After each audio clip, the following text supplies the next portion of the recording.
think that Osiris is necessarily the pick to handle the Cullen and Erlang Shen combination on that right-hand side, unless you have like Ravin Osiris, and they've got the Cullen. You just need more pressure with Osiris, and that didn't really happen for Deathwalker in that game. And you saw that he had an opportunity where it looked like he might be able to turn it around, even despite having not a lot of pressure. He was only a level down to Xaylia. He could kind of box it out well enough, and then if he finds the better ultimate than Xaylia does in that team fight, maybe that goes Rival's way. It's just that there's a lot of maybes and ifs there. Exactly, and as you mentioned, that Cullen play by Xaylia was really, really clean. We didn't really get to touch on him because it was just like the quintessential solo laner play. When your backline gets to look really, really good and, oh, they're doing all the damage, no one's hurting them, it's usually because your solo laner's killing it. Yeah. And that's exactly what happened there for Obey. Yeah, just fantastic stuff coming out there from the front line. Ban's pretty much the same, but instead, we're not going to see the Raijin played because Raijin is banned. He's good. He's good. Me and Aggro has led the discussion. I will give you credit where credit's due. But Aggro and I have been sitting sort of backstage for a long time, going, like Raijin is not bad. Raijin is a playable character. He's a strong character. Rival absolutely respect it. Erlang Shen, also strong, gonna take that one away, leaving Twig with his Circat. So Rival is saying, okay, we'll take it away from Twig, and this time we get the big taunt with the heal. And instead of taking Osiris and Medusa to shut down that anti-heal, Twig just says, give me the Circat, and I'm gonna make sure that Erlang Shen doesn't get to heal ever. I get excited when I see the Circat selected on the side of Obey, because very rarely Captain Twig is the guy that will play for the team, right? He's always playing for the squad, wants to get the win. Very rarely do we get to see the carry out of Captain Twig, but don't forget about his God-given talent and the way he dominates the SPL. His words, not mine. Can you explain those words to me? Because I didn't hop aboard that train. Oh, okay. So last week when Captain Twig played against the Poppies, this is quote end quote. He said, "GG to the Poppies. It feels good to be playing in the Pro League again with my God-given talent dominating. GG to my opposition. They had no chance." That was Captain Twig tweeting it out. I'm proud of him, getting this confidence, and I think on the Circuit he has a chance to really do it again, especially when helped out with this hell. Watch out. Okay. You really gonna make me just read out this whole tweet? Like, you didn't read it, and that definitely wasn't a quote. Jingwei, Athena, the two picks for Rival. Again, Cullen for Xaylia. And this is Obey. They clearly have just gone for very similar drafts to they did in week 1. Pretty Prime's playing Raijin still. Xaylia still playing Cullen. And they're saying ban it or make a switch. Yeah. And so Rival bans one, but no reason to switch up what Xaylia has been doing perfectly in that solo lane. Obey go ahead and ban out two of Wolfie's more powerful mages. Rival say no to two Hunters, Hou-Yi and Medusa specifically. And the Giannis for Obey. I absolutely love this draft so far from Obey. Can't wait to talk about it. But we see ye old Poseidon. Interesting. Poseidon Athena, one of the most classic, potent combos in SMITE. I mean, taunt into Whirlpool. If you have Kraken, great. If you don't, against Circuit, you probably don't even need it because that cripple is so potent. Two of Circuit's abilities just completely shut down because of that cripple.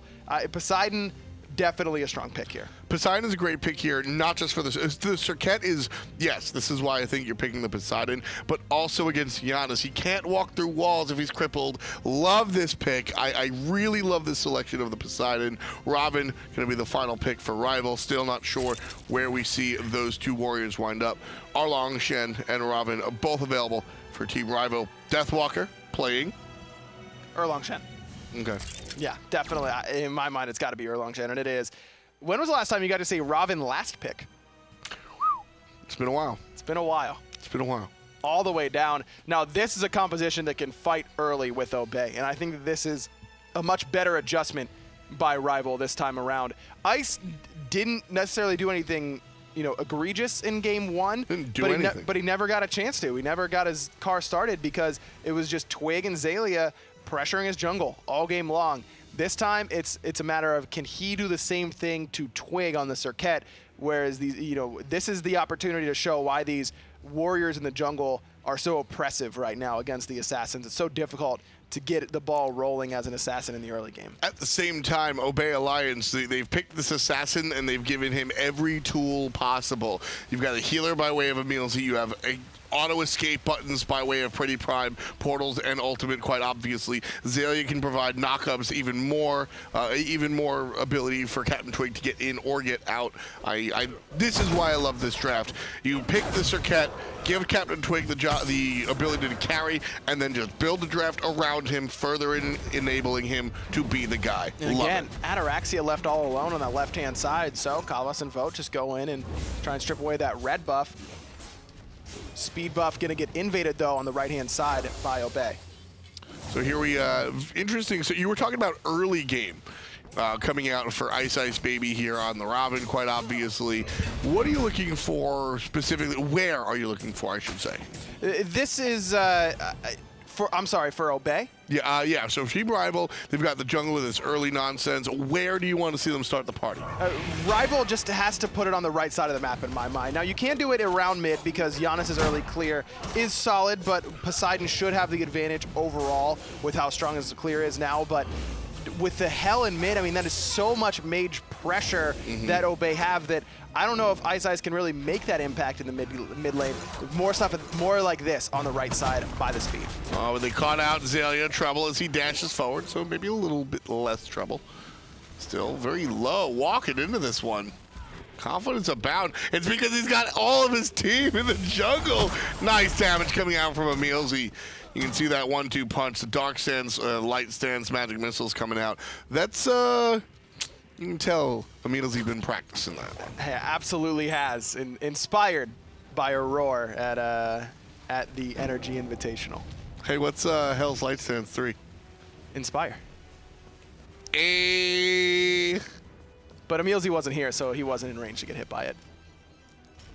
You just had to do it. You had to. You were good, man. I still am. That's pushing it. Ataraxia is still level 1, by the way. And that's because of the way that he's just been shut out. We saw him trying to get some farm over there in the jungle, and Team Rival just pushed him out of there. We saw him there. He is level 2, little goat man, trying to get his farm up. He's got a big wave waiting for him because Vote and Kalas just froze that wave on the left-hand side. So he's going to be able to hit level 3 here off these archers. Still got 5 more waiting for him underneath that tower, but Kalas still on the left side. A little bit surprised by that. Oh, big ultimate. Ice Baby going to get hit by it, and less important than the damage it provides is the players it provides for people from Obey Alliance showing up on the right side of the map. Ice Baby being brought down to about half HP.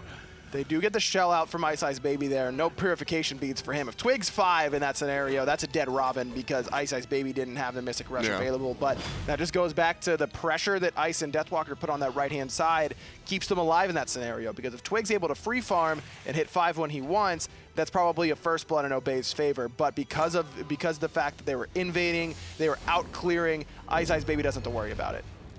Emilzy going to walk away. Love the timing coming out from the Athena player. Emilzy barely hanging on to life here, and there's the jet forward coming out from the Giannis.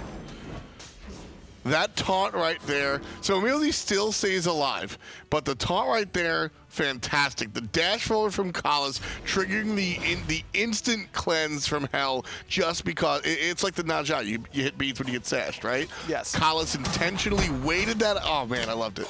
Now in the rest of the game, it's now mind games between Emilzy and Kalas. Even if Emilzy is the one about to get taunted, he wants to hit that cleanse so his teammates don't have to use their purification beads. Next time, maybe Kalas just pulls the trigger right away, and Emilzy's sitting there like, okay, he's definitely gonna wait because that's what he did last time. I love it. It's the mix-ups, man. Yep, gotta throw out the mix-ups. So much fun. This is what makes high-level Smite so entertaining. Playing with that scenario. Got to go back to the goat, man.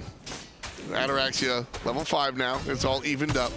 Why don't we see that strip why don't we see that strip more often? Because Ataraxia couldn't have helped in the mid lane. He was busy farming. Because Ataraxia is already even. He's already right there with Vote in terms of the XP permitted. In fact, he's a little bit ahead because he's been able to get this solo farm. It doesn't take long for these hunters. They traded his ketchup for the play in the mid, though. they make that play in the middle lane and he's not in debt, he comes over and kills somebody. Sure, but now you didn't necessarily waste it, but how much of an impact did it really make? If that's first blood for rival, it's probably... Which it is 9 times out of 10.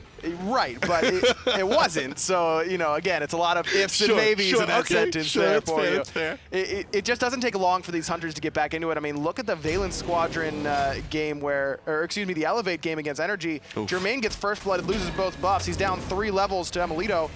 And he's the same level, you know, a couple minutes later. It doesn't. Hunters get so much free farm right now. It doesn't take them long. There's the taunt coming out from Twiggy. He's only gonna hit 1.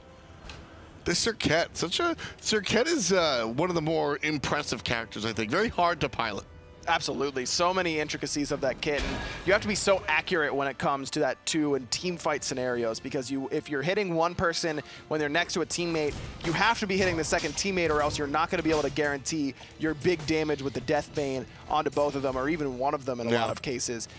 Using your ultimate in the right spot. Sometimes you need it for the anti-heal. Sometimes you want to put it on and throw them into the enemy team so that your poison can spread. Maximizing your catalyst poisons with the passive. There's a lot of intricacies to Serket's kit, and watching a talented player like Twig pilot it is a lot of fun.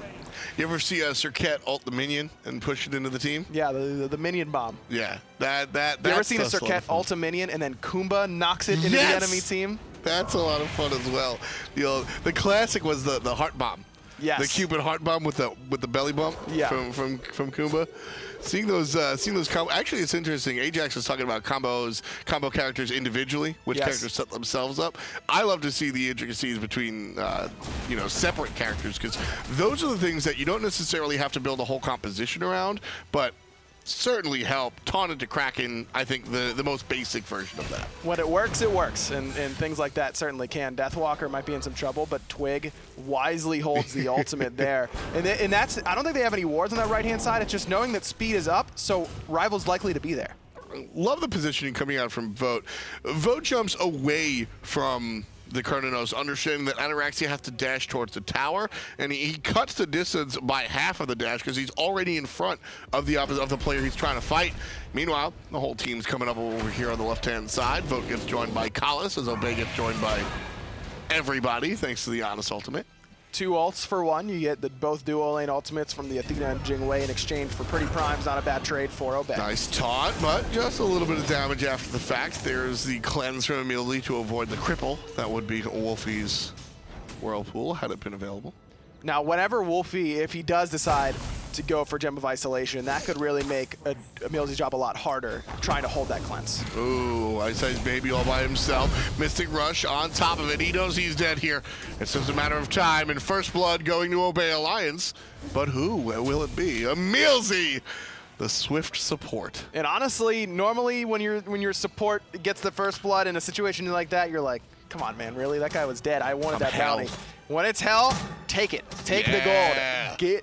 Get your sustain options going. Get your survivability options going, because make no mistake, Rival is going to be gunning for Emilzy on this hell. If you can get a couple extra levels, an extra item or 2, so be it. It's going to end up benefiting Obey in the long run, probably more than anyone else on Obey getting that first blood. I mean, we talk a lot about Robin jungle or Warrior jungle in general, kind of being like Rangda's Mask personified. If you don't get the lead, you're kind of toast, right? Sure. Hell, you got to keep down the entire game, but having her get off to a nice lead, all of a sudden there's an explosion of possibilities. You can take bad fights because you're just going to be healed up throughout them. You can dive towers because you're going to be healed up throughout them with assistance of Lotus Crown protection. There's so many options that open up once you give the Hell a little bit of a lead, and you know, right away you can see the starter item being built, and again, right into the crown. Any healing character is going to be better in the early game if you can get ahead, because anti-heal, you're not buying it with your boots. It's going to take you some time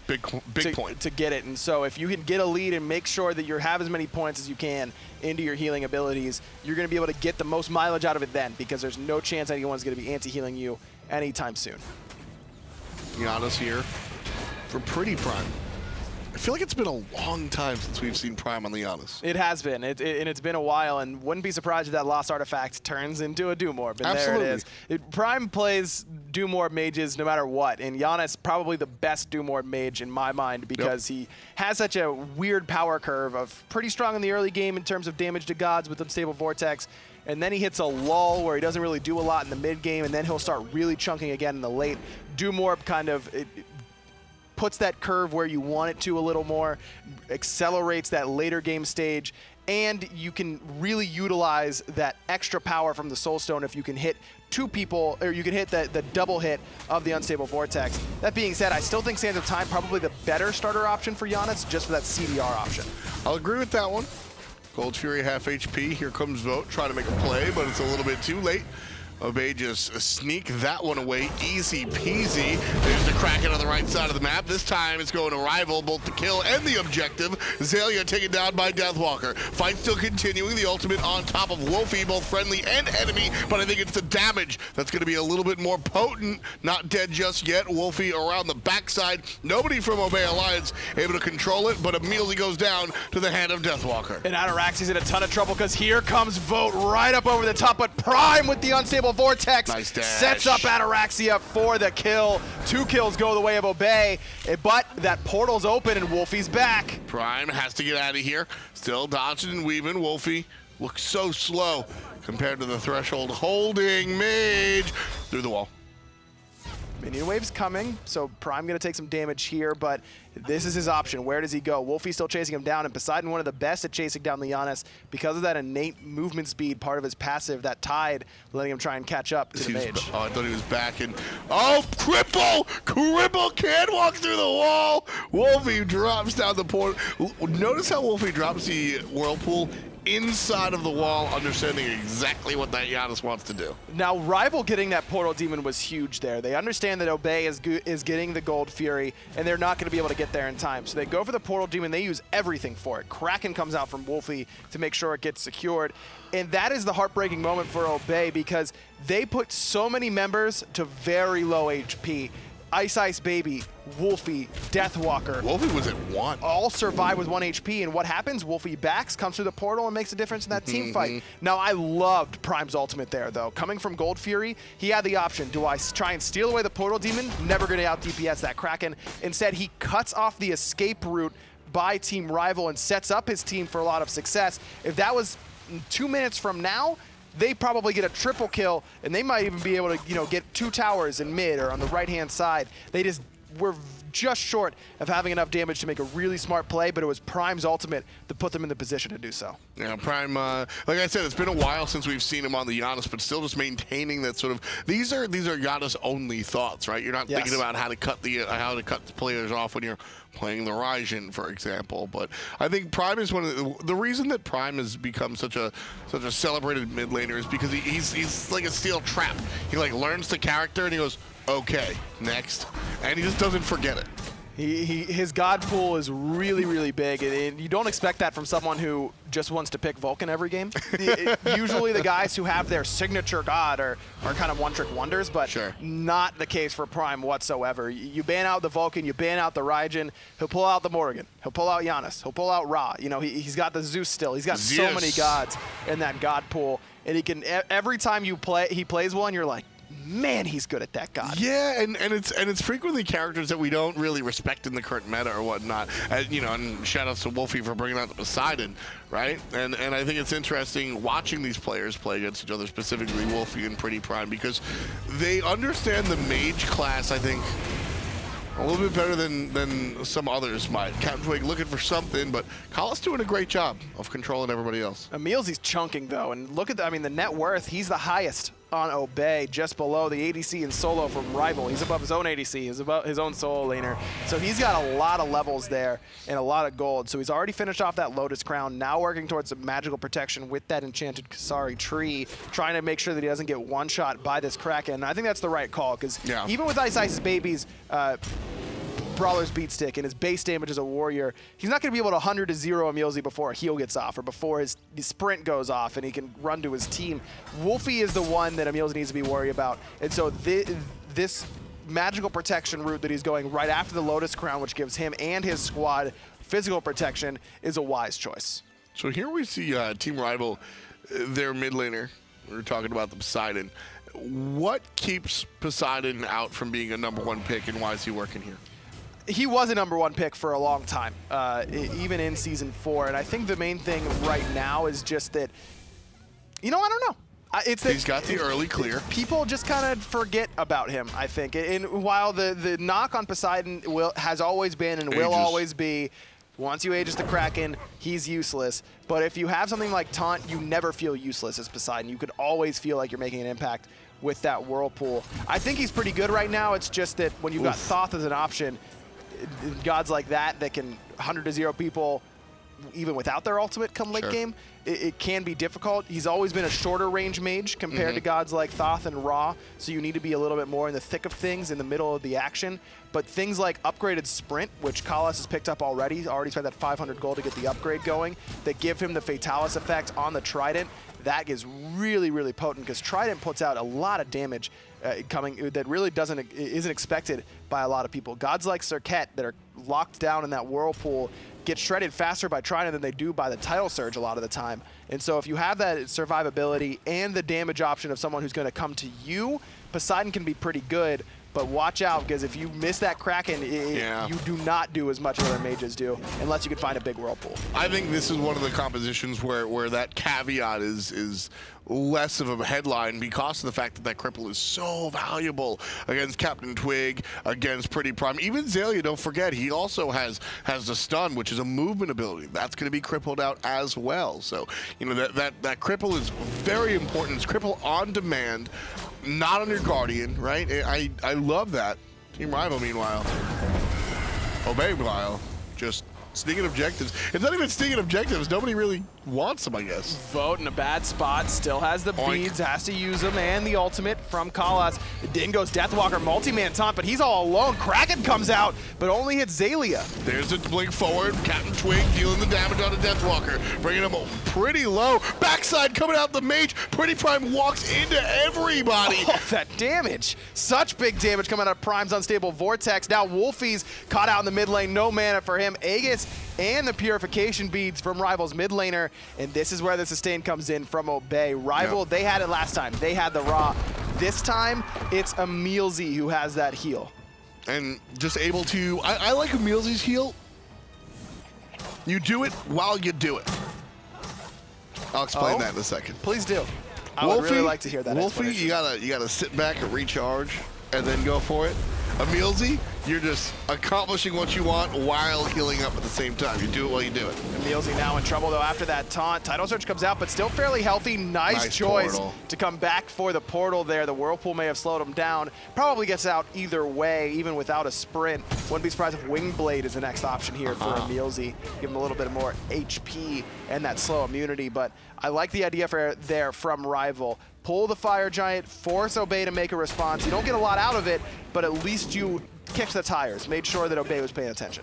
Spear of the Magus coming out from mid lane of Poseidon. Dot damage coming out from the Whirlpool, going to be able to stack that pretty high. Pretty Prime now, crippled out, damage is strong, he's going to Aegis himself out. Walk away, but the damage already done. Tier 2 tower, toppled by Team Rival. 4 kills in total. There's Captain Twig one more time. Over the wall. Such a good Kraken over the wall by Wolfie, and that's the thing that's going to get the kill. Even without the Whirlpool there, and that's you can tell he's very comfortable on this god. And one of the things that makes Serket really vulnerable is when she uses that last breath. She latches on top, and she's going for a ride. Yeah, she's stuck. Nowhere to go after that. Doesn't need to lock her down with the Whirlpool. Really smart play by Wolfie. Well, I like the Whirlpool because that prevents, so you get hit by the Kraken, you get knocked up. The Whirlpool is there after everything. You can jump or zigzag away. Sure. Right? So the Whirlpool just puts a dot on it, just confirms the kill. Like that one. 19 in, 8 kills in total. Team Rival owning 5 of them. And they're all about tied up here, folks. Caught on to tell you by way of Deathwalker's ultimate. And Zaylia's going to zone out again, but again, damage already done. Team Rival going to topple the tier 1 tower on the right-hand side. Rival looking very similar to how Obey did in game 1, where it's just moving across the map. We'll take this. Methodical. Yeah, we'll take that. Sure, we'll take one of those. And then all of a sudden, Obey has a lot to worry about. Now, in this game, Obey has done a better job than Rival did of game 1 of getting objectives in response, though. Both Gold Furies this game have gone Obey's way. Instead of the Rival did get 3 Gold Furies actually in game 1, but weren't able to do anything off the back of it. Obey has done a better job of defending their own buffs, defending their own lanes. They haven't had to worry quite as much as Rival did in game 1. Nearly 20 minutes in, we're pretty much even still, but Rival has looked very, very methodical thus far. That was the correct word choice. Part of that is their ability to spread the map.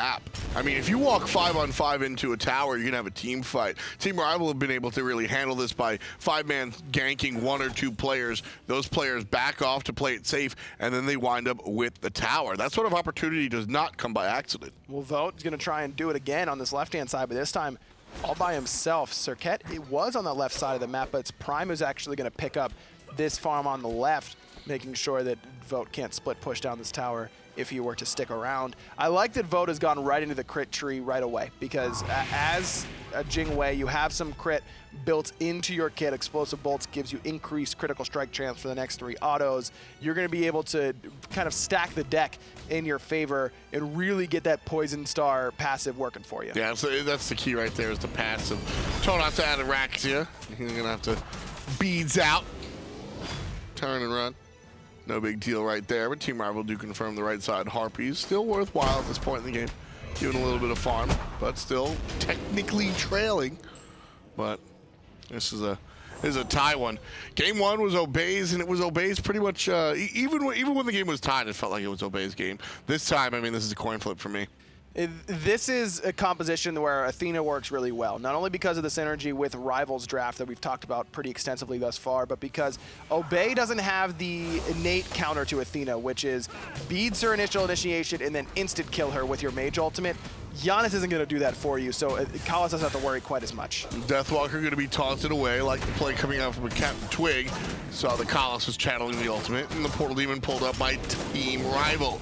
Obey Alliance still here, still willing to go for it. There's the peel, the jump over by Ice Ice Baby, trying to start the fight. Ultimate coming out from the Giannis as well. Big damage by way of Kraken Man. Zeli gets taken down by the mid lane mage. Vote gets the second part of that double kill, taking down Captain Twig, and it's a 0-for-2 in the favor of Team Rival. Perfect Kraken there by Wolfie, not only guaranteeing that kill on Azalea, but preventing the push forward from the rest of Obey. This is what I'm talking about when it comes to what Giannis can do is really impressive in moving your team around, you know, insane burst damage if you hit the ultimate in the late game. But you can group up fairly safely against Giannis, and that's exactly what Rival do there. Twig can't do anything because against a stacked up team, Serket's not going to be able to be effective. I was very excited about this draft as Team Rival zone Obey Alliance away from their Fire Giant push. Still holding on to the objective, half HP. Ataraxia and Emilzy trying to sniff around. Low HP is Pretty Prime, but still willing to get into the team fight. It's going to be a nice little zone puddle coming out from the mid lane. But here comes Pretty Prime around the back end. This unstable Vortex snatches it away. Big boy play by the big boy mage. Obey Alliance stealing one away from Team Rival. Prime with the big play there, absolutely. Just right. I understand what Rival's thinking. In a lot of scenarios, that's the right call. They were really patient around that Fire Giant, waiting for someone to come in, just dangling the carrot in front of Obey, saying, here's the Fire Giant, come get it, it's really low, come try to steal it and we'll just kill you instead. But no one's keeping track of Prime around the backside, and as soon as Prime gets the, they still have a pull, it's still 10% HP. One unstable Vortex through the wall is gonna clean that up just about every time. Rival just has to either full commit to chasing those kills or full commit to the Fire Giant. Dilly-dallying there ends up costing it. You use the exact turn of phrase I was Dilly-dallying? No, the better one. They lost track of Pretty Prime. They were handling the dual lane. Emilzy and Ataraxia right in their face, and there's a Pretty Prime half HP. I think Rival assumed he walked away. Half HP Giannis will just jump on him. Clearly he's going to walk away. Clearly he's going to leave. Clearly he's gone. Womp. Right through the wall, steals it away, no problem. See you later. 5 players, well, Emilzy dies. 4 players with the Fire Giant on him. Nice stuff. Love it. In another game today that could be decided by a team giving up a Fire Giant that they probably shouldn't have. Valence steals one out of the hands of the Poppies because of a great Fire Giant call that puts them back into it. Oh, man. What a game that was. This game, Obey was on the back foot. Rival had won the last team fight. That was the first real 5-man grouping, and they looked dominant in that one. But Obey able to steal away the Fire Giant. Now, if I'm Rival, I don't want to necessarily force a 5v5 fight right now, but if Obey wants to come to my tier 2 tower and fight me there, I think I'm okay with that. Obey's team fight in lane is really underwhelming. Now, in the jungle, you have to worry about grouping up against Giannis a little bit, but still not as much against the traditional mage like I talked about around that Fire Giant. In lane, you can see Giannis' abilities coming from a mile away as long as you're positioned correctly away from the walls.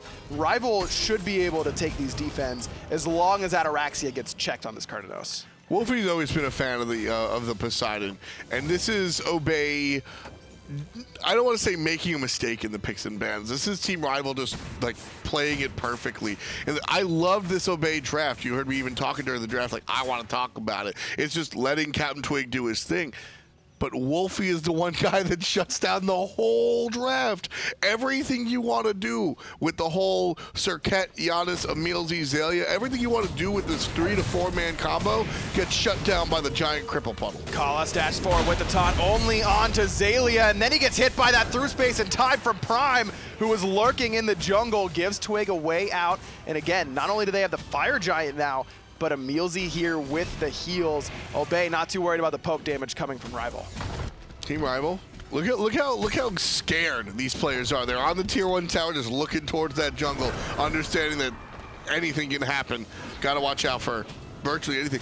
Deathwalker ulted for the heal. I think he was looking for the sustain. Not sure if I like that play, but I understand it at least. Kalas used the ultimate to get in, and so does Twig with the blink. Finds 2 with that madness, and it sets up Zelia for the 3-man knock-up. 2 kills quickly for Obey. Twig looking like the Serket master once more. Yeah, I mean, this is what he wants to do. This is what he's got to do.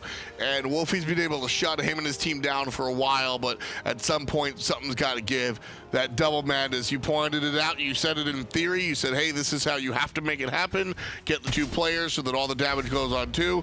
And he did it on the 2 of the tankier characters on Team Rival. And you know what's crazy is if Twig misses both there, or maybe even one, Obey could lose that team fight. Lose the whole fight. And that is just a lot of trust. Hey, I'm going to blink forward and instantly hit 2 people with this little tiny targeter, and then we're going to kill him. And that's exactly what Obey does. That is always one of the most impressive things for me when a Serket player can hit two people far apart with that 2 and set them up for the team. Some of the best assassin setup you can have. It's just some of the most difficult assassin setup you can have. Does Twig get his due? Would you consider Twig an underrated player? We're getting Not there. anymore. Not anymore. Once upon a time, period. Yeah, transition period. Certainly his transition period from mid to jungle, we talk about it all the time, wasn't good. No. Initially. And so that stigma is much harder to shake the "this guy is bad" stigma than it is to lose the "this guy is sick" sort of bonus that you get. There are plenty of players who still get lauded as top players in the league. Like who? No one in particular that probably don't deserve it anymore. Baiting you so hard. But it's so much harder to shake the "this guy gets carried by his squad." Oh, yeah. There is no chance Twig is that guy for Obey. If you have ever gotten the chance to do a listen-in with these guys, you watch them at LAN, you hear what Twig is saying. Obey is probably one of the more call-by-committee teams in the SPL, but the things that Twig brings to this roster in and out of the game, you can't overvalue what he does for these guys. It was even fun listening to him at the exhibition games for Energy Invitational, just like very, very calm and understanding the scenario. That's where Twig really benefits. Vote brought down to 50% just by 1 unstable. Pretty Prime swinging. There's a taunt, bringing in nobody. Zataraxi is able to avoid it by 9 speeds. Backside, there's Wolfie's in a nice little cripple. And that'll keep Obey at bay. Shell comes out, and there's the Wild Hunt. But big unstable Vortex again from Prime, just rips through that team fight. And now look at Rival, they're all on the defensive. Here comes Zelia just walking forward, just pushing it. And the tier 1 tower is gonna go down easy peasy. Ultimate's chased out just by Zelia looking at you. Kalas does have that ultimate, so he can get back to this Fire Giant defense if Rival choose to try and defend it at all. Wolfie has the Kraken as well, but he was forced back to base. Ice Baby is coming in, and Kalas not channeling that ultimate. Obey's gonna get their second Fire Giant. This time it was theirs from the beginning. Ice Baby, not his best showing today. A little bit quiet. Hasn't really done anything in games 1 or game 2. And that's usually the issue for Rival. Whenever they have their offsets, it's because the right side of the map doesn't make the big plays. Yeah. Wolfie has become one of the more consistent guys on this roster. It's usually Ice and Deathwalker that fall a little short at times. Trouble for Kalas, 10% if not lower. Captain Twig doing work after the Kraken comes out for the enemy team. And Obey Alliance still just gonna stick around. Ataraxia taking big mage damage. Nice avoidance of the Tidal Surge. Tidal Surge, one of the slowest mage abilities in the game. Or abilities, period. Did you know that, Tom? I did. It's hard to hit. Yeah, we share an office. I know everything about mages that's negative. That's probably not true. Right side, Obey Alliance still pushing forward. And again, Kalas looking for the taunt, pushing himself up far. There's a nice one. The zigzag is stronger. Kalas gets control of Ataraxia. That's a big play. It's 0 for 1 so far. But everybody on Team Rival relatively low. Kalas trying to protect Vote, and he does. Vote stays alive, but the pressure from Obey Alliance way too strong. Pretty Prime bringing down the jungler. They lose Ataraxia, but they still have enough team fight damage to push everyone else back. Great ultimate there by Kalas, saves Vote's life, and a Vote falls. In that scenario, we might be seeing Obey push that right side Phoenix. Instead, they'll settle for the tier 2 tower and right, and the right side buffs. Ataraxia was frontlining for a lot of that siege, and he's got to be a little bit more careful because even without the Athena taunt, you've still got the Deathwalker set up. Ice Baby's going to jump on top of you with the Mystic Rush, and that's ultimately what did Ataraxia in at the end of that team fight. You've got to let Zelia be that frontliner, and that's one of the difficult things.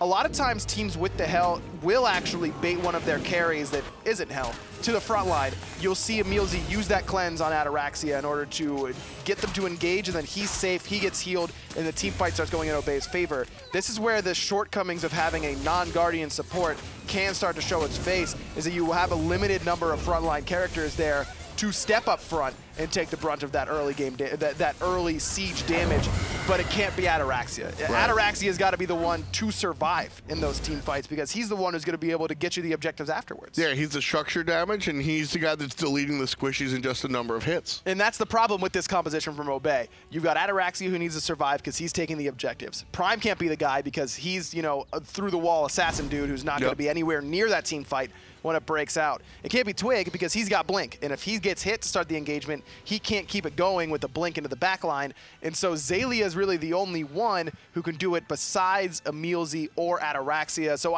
you can understand why Ataraxia is there, but it's just more of a, you gotta try and figure out a way that you can do that and live. And if Ataraxia has relics there, he does. It's just a matter that he didn't. So he didn't. I'm more used to seeing the Hell support being paired up with a warrior in the jungle because then you have that extra, you have that extra tankiness. Now, one of the big things that you lose when going Hell support, obviously the tankiness that we just talked about, but also the initiation factor. Captain Twig has been the initiator a number of times, so it covers that hole. But that other problem with this draft, if you want to call it a problem, that lack of front line, definitely was shown just right there. And that's why you see Ataraxia so far forward, because he is the initiation in the sense that that's rough. You want him to get jumped on, then save him. Right. You make them initiate onto you, and that's your initiation. And that can be difficult to play well because if you make one mistake, then you lost your ADC, and it's a late game team fight, and they still have theirs, and all of a sudden you're way behind in that engagement. Giannis lagging behind, not my computer lag. He's slowly in the jungle while everybody else is on the left side. Smooth. I'm pretty good at what I do. Over the wall goes Captain Twig. Obey Alliance backing up one more time here. Fire Giant spawning at about 45. And that's probably what they're looking for. At the moment, they'll go show their face at Portal Demon. I think this is just an opportunity for Team Rival to take it back. And Rival is not so far behind that they can't take this team fight. 10,000 gold's a lot, yes, but most of their power items are pretty close to being done. There's the blink forward from Captain Twig, looking for Vote. Not too much of a concern, however. And now that blink is on cooldown, that's a big deal for Obey Alliance. That's one of their bigger initiation tools. Portal Demons started up here, down to about half HP. Zalia the one taking it up for Ataraxia. Deathwalker still has that ultimate. Taunt people in and get those beads, but Kala's the one who finds the taunt. Yeah, it's going to get rid of the Magi's Blessing. Big deal right there. Oh, pushed out of the Whirlpool. But the Portal Demon relatively low. It goes the way of Team Rival, but I'm sure they're more interested in the ensuing team fight. Deathbane not going to hit too many targets by Captain Twig. Now he's going to look for the ultimate on top of Deathwalker. Kraken also not going to hit too many. All of these abilities, not many finding a mark. Twig very low though, and did get hit by that Kraken, but didn't get knocked up. But he's got Mantle of Discord, he's got Magi's Blessing, so much protection. Obey gonna try and race down this Fire Giant before Rival can back and TP in. Then they decide that's probably not the call. Would have been an interesting race, but here comes Rival through the portal. Right on through the window. And the guys on Obey not wait. I figured they'd just be sitting there, semicircle, saying, give me food. But they let Rival walk on through. And because what big mage ability do they have to punish a grouped up team? Unstable Vortex still swinging. It's still swinging, but it's not gonna, lock you down. You put a threshold right underneath, the whole team gets slowed. I got there. Slowed? I mean, sure, it would have been good, but Wolfie's the last one coming through. It's two frontliners, then Kalas, then Wolfie. You're only hitting the front line. Unstable Vortex, not going to one-shot those guys. It's just, Rival doesn't have to be too worried about grouping up because their Assassin that they have to play against in the Circuit is mostly single target based. Your Mage throws out AoE damage, but he's got one damaging ability. He's not going to be able to do it very often. So you have to, you can kind of take those calculated risks and try and get there to defend that Fire Giant. Even Emilzi's got some big damage, but the 40% slow on threshold? Yeah. It's good. Whether or not Prime's doing the damage, you're slowing the entire squad. Now maybe Prime just opens up a portal and they come through one portal and end up in another. That could be pretty neat. Only one person can fall in the portal. No, multiple people can fall. But they would have to do it at the exact same time. Yep. The players aren't coming through at the exact same time. But if they did, they would have. A lot of ifs and maybes and whys. Ice Baby getting hit by the taunt a little bit here in our 36th minute. 15 kills, Team Rival close to 2/3 of those. And the gold, 10K in the favor of Obey Alliance, but if you ask me, Ryan, this is anybody's game. It's all about this next team fight and the resulting Fire Giant for me. Prime has finished off the Ethereal Staff, just giving him some more HP, a little bit extra burst damage as well. I like this pickup here because Stone of Fall, not a good pickup against Poseidon. Kraken actually does its damage in 2 different stages, so you're not going to be able to get that 30% off one ability from it, from one single source of magical damage. So that's a smart pickup. Stone of Fall, great against burst mages in the late game and even in the mid game. Things like Thoth and Habwa really lose a lot of their luster if you can't one-shot the enemy mage, but against Poseidon, not the right pickup. Ethereal Staff can do something similar, just not quite as well. Fire Giant started by Obey Alliance. Half. Deathwalker, taunted, still in trouble. Fire Giant being leashed out. Ataraxia changing focus to Kalas. There's a nice knock-up on Captain Twig, and he's now looking for something else. Damage coming out from the mid lane mage, pushing out the ultimate by way of Giannis. There's a beautiful unstable vortex. Hits 3 people, and Vote goes down. Twig really low. Kraken not gonna hit anyone from Wolfie though, and another unstable vortex. Prime is doing it all for Obey Alliance. They find another, make that 4 in total. Kalas all alone. They don't need the Fire Giant anymore. They can just march right down the mid lane and take the game. You know, one of the complaints about players when they play Giannis is how unstable the damage is. You can't depend on unstable vortex the way you can depend on virtually any other mage ability. Pretty Prime is just sitting there laughing at everybody. He's nailing it. And again, it's the way that he cuts that team fight in half with the ultimate. He hits Wolfie, and then Wolfie's on the